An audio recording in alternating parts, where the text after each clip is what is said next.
नमस्कार, मैं कीना आज कक्षा 10वीं का लखनवी अंदाज पाठ जिसे यशपाल जी ने लिखा है, इसका सार आपके लिए कहानी के रूप में लेकर आई हूँ ताकि आपको पेपर लिखने में आसानी हो। ठीक है। इस पाठ में जो कवि हैं उन्होंने क्या किया था, जो सामंती वर्ग हैं, जो बनावटी जीवन शैली मतलब बनावटी जीवन शैली जिन लोगों ने अपनाई हुई है उन पर कटाक्ष करते हैं। वो कहते हैं कि जो ये सामंती वर्ग है ये बनावटी जीवन शैली तो जी रहा है लेकिन जो वास्तविकता है, ठीक है, उससे क्या है, वो बेखबर है। ठीक है, उसके बारे में उसे कुछ भी पता नहीं है। ऐसा नहीं है कि सामंती वर्ग आज नहीं मिलते हैं। उन्होंने कहा, लेखक का कहना है कि वे हर काल में मिलते हैं। ठीक है। इस व्यंग्य भरी बात को प्रमाणित करने के लिए लेखक ने इस पाठ को लिखा है।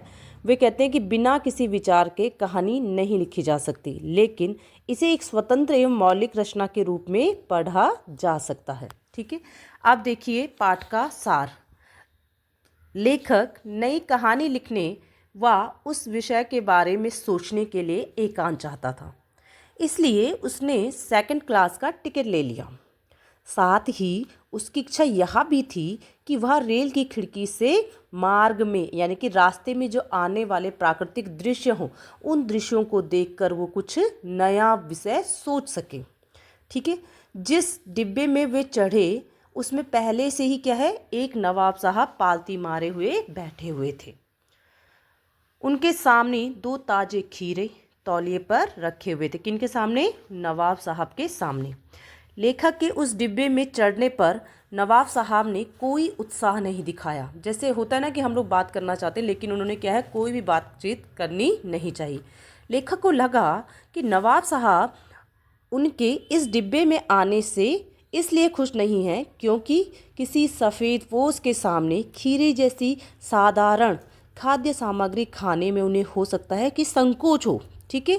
लेखक ने भी सामने की बर्थ पर बैठकर यानी कि सामने वाली जो सीट होती है उस पर बैठकर अपने आत्मसम्मान में उनकी ओर से क्या हटा दी, अपनी दृष्टि हटा दी, यानी कि अपनी नज़रें हटा दी। लेखक तिरछी नज़रों से नवाब साहब की ओर देख रहे थे। कुछ देर गाड़ी की खिड़की से बाहर देखकर स्थिति पर गौर कर रहे थे। जब बहुत देर हो गई तो नवाब साहब को लगा कि वह खीरे किस प्रकार खाएं। तब उन्होंने लेखक को खीरा खाने का क्या दिया, निमंत्रण दिया। यानी कि लेखक से पूछा, क्या आप भी खीरा खाएंगे? अचानक नवाब साहब का भाव परिवर्तन लेखक को अच्छा नहीं लगा। ठीक है। अतः जिसे लेखक ने धन्यवाद कहकर मना कर दिया। यानी कि पहले जब नवाब साहब उनसे बात ही नहीं करना चाहते थे, अब नवाब साहब उन्हें खीरा खाने के लिए पूछ रहे हैं तो उनको क्या लगा कि ये तो मेरे आत्मसम्मान की बात हो गई कि पहले ये मुझसे बात नहीं कर रहे थे और अब मैं इनका दिया हुआ खाना खा लूँगा तो ये क्या सोचेंगे कि मैं कितना भूखड़ हूँ। ठीक है। इसलिए वो क्या है, आराम से मना कर देते हैं। लेखक द्वारा खीरा खाने के लिए मना करने पर नवाब साहब ने खीरों के नीचे रखे तौलिए को झाड़कर सामने बिछाया। यानी कि खीरा खाने की जो तैयारी है उसके बारे में कह रहे हैं। ठीक है। सीट के नीचे से लोटा उठाकर दोनों खीरों को खिड़की से बाहर धोया और तौलिए से पोंछ लिया। यानी कि खिड़की के बाहर हाथ किया और उसमें पानी डाला और उसको धो दिया और तौलिए से क्या है, दोनों खीरे साफ कर दिए। ठीक है।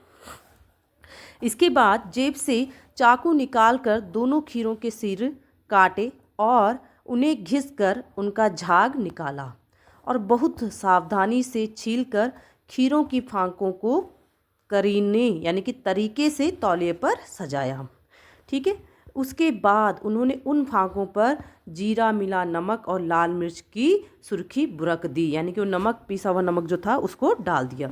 यह सब देखकर लेखक एवं नवाब साहब दोनों के मुंह में क्या आने लगा, पानी आने लगा। ठीक है। दोनों ने खीरों को देखा और दोनों के मुंह में क्या आ रहा है, पानी आ रहा है।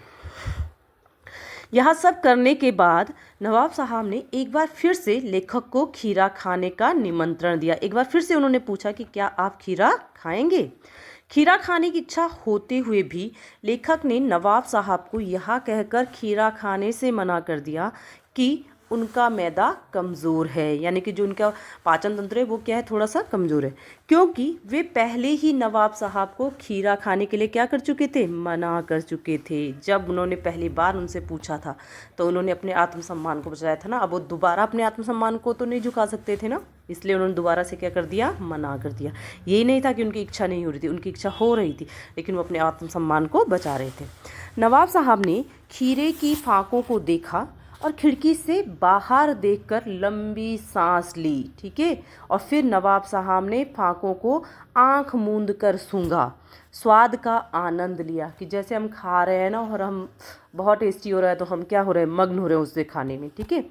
ऐसे ही उन फाकों को एक एक करके खिड़की से बाहर फेंक दिया। नवाब साहब ने क्या किया, उन फाकों को क्या है, सूखा, अपनी आँखें, अपनी जो होती है ना जीभा, नसिका, नाक की जो नसिकाएं होती हैं सुगंध वाली, उन सबको क्या है, भर दिया सुगंध से, ठीक है। और उसके बाद क्या कर दिया, खीरे की फाकों को खिड़की से बाहर फेंक दिया।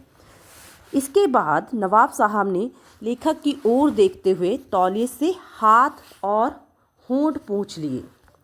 लेखक को लगा जैसे वह उनसे कह रहे हैं कि यह है खानदानी रईसों का तरीका, ठीक है। दिखावटीपन है मतलब ये, ठीक है, ये क्या है, दिखावटीपन है कि हम रईस हैं और हम रईस अपना पेट इस तरीके से भरते हैं। इसके बाद लेखक को नवाब साहब के मुंह से भरे पेट की ऊंची डकार का स्वर भी सुनाई दिया। जब हमारा पेट भर जाता है तो उसके बाद क्या आती है, डकार आती है, और उसी तरीके से नवाब साहब ने क्या है, ऊंचे स्वर में डकार ली, ठीक है। यह सब देखकर लेखक के ज्ञान चक्षु खुल जाते हैं और वे सोचते हैं कि जब खीरे की सुगंध और स्वाद की कल्पना मात्र से ही पेट भर सकता है और पेट भरने के बाद उससे क्या आ सकती है, डकार आ सकती है, तो बिना विचार, बिना घटना और बिना पात्रों के लेखक कहते हैं कि इच्छा मात्र से ही क्या किया जा सकती है, नई कहानी बनाई जा सकती है। अगर कोई पात्र ना हो, कोई घटना ना हो, कोई विचार ना हो, ठीक है, और हमारी इच्छा मात्र हो किसी कहानी को लिखने के लिए, तो कहते हैं कि उससे हम क्या कर सकते हैं, कोई नई कहानी लिख सकते हैं। और इस पाठ में लेखक ने क्या किया है, जो सामंती वर्ग होता है, अमीर वर्ग होता है, जो क्या है, दिखावटीपन में जीता है, ठीक है, जो बनावटी जीवन शैली में क्या कर रहा है, अपना जीवन जी रहा है, वास्तविकता से उसका कोई लेना देना नहीं है, ठीक है, उसने अपनी दुनिया एक अलग ही बना रखी है, तो उन लोगों पर लेखक ने कटाक्ष किया है। अब देखिए इस पाठ के बहुविकल्पीय प्रश्न, ठीक है।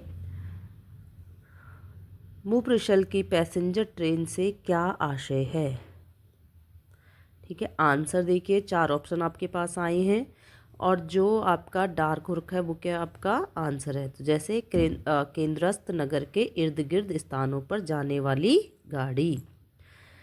डिब्बे में बैठे सज्जन को देखकर लेखक किस विषय में अनुमान करने लगे। इसका आंसर है नवाब साहब की असुविधा और संकोच के कारणों के विषय में। डिब्बे में चढ़ते ही लेखक ने क्या देखा, सफ़ेद पोश सज्जन व्यक्ति को, ठीक है। लेखक के अचानक डिब्बे में आ जाने से सज्जन की आंखों में क्या दिखाई दिया, असंतोष का भाव। नवाब साहब ने खीरे की तैयारी के बाद उसका क्या किया, खीरों को उन्होंने क्या किया था, खिड़की से बाहर फेंक दिया था, ठीक है। लखनवी अंदाज पाठ में किस ओर संकेत किया गया है, पतनशील सामंती वर्ग पर व्यंग्य किया गया है, ठीक है। अगला प्रश्न है, लेखक ने नवाब साहब से खीरा ना खाने का क्या कारण बताया। उन्होंने क्या कहा था कि वह क्या करता है, मैदे पर जोर डालता है, उन्होंने कहा था ना मेरा मैदा क्या है, कमज़ोर है, ठीक है। लेखक नवाब साहब को कैसे देख रहे थे, लेखक क्या कर रहे थे, कनखियों से देख रहे थे, तिरछी नज़रों से देख रहे थे, ठीक है। लेखक ने ट्रेन में 2nd क्लास का टिकट क्यों खरीदा था, नई कहानी के विषय में सोचने के लिए, ठीक है। फिर आगे देखिए, सतृष्ण आँखों से देखने से क्या तात्पर्य है, ललचाई नज़रों से देखना, जब हमें लालच आ रहा हो, जब हम ललचाई निगाहों से देखते हैं। आदाब अर्ज किस भाषा का शब्द है, इस शब्द का आंसर आप खुद देंगे, कमेंट्स में, ठीक है। अगर आपको आता है तो आप कमेंट्स में बताइए, अगर नहीं आता है तो हम मुझसे पूछ सकते हैं, मैं आपको बताऊंगी। धन्यवाद। चैनल पसंद आए तो सब्सक्राइब कीजिए, बेल आइकन दबाइए, कमेंट्स कीजिए, शेयर कीजिए, लाइक्स कीजिए।